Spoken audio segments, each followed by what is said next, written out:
अगला क्वेश्चन कर रहे हैं the perimeter of the top of a rectangle table is 84 metre and its area is 432. What is the length of its diagonal. तो सबसे पहले diagonal equals to क्या होता है, डायगोनल ऑफ रेक्टेंगल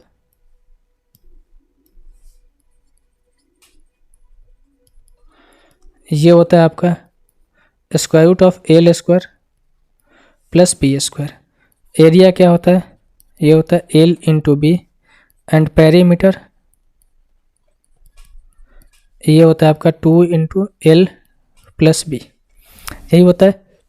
अब क्वेश्चन पे आते हैं अपने. अगर मैं आपसे बोलूँ भाई पेरीमीटर हमें दे रखा है, पेरीमीटर क्या होता है 2 इंटू एल प्लस बी, ये हमें दे रखा है कितना 84. तो हम कह सकते हैं यहाँ से एल प्लस बी कितना हो जाएगा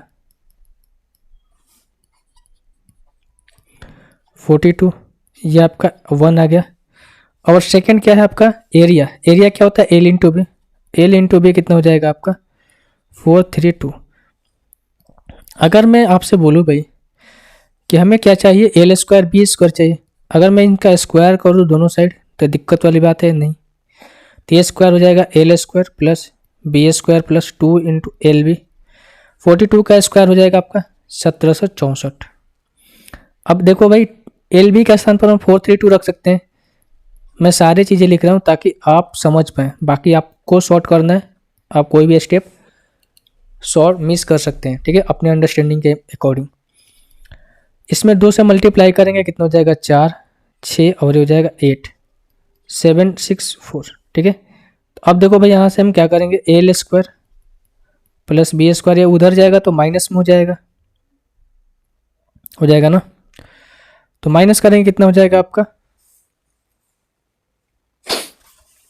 1764 माइनस 864, तो ये हो जाएगा आपका 0, 0, 900. अब देखो L square plus B square की वैल्यू आ गई 900. हमें क्या करना है भाई रूट डालना है ना, तो हम क्या कर देते हैं दोनों साइड रूट लगा देते हैं. अगर मैं इधर रूट लगाऊंगा तो ये हो जाएगा कितना आपका L square plus B square, इधर भी रूट लगाऊंगा तो रूट 900 का हो जाएगा 30 मीटर.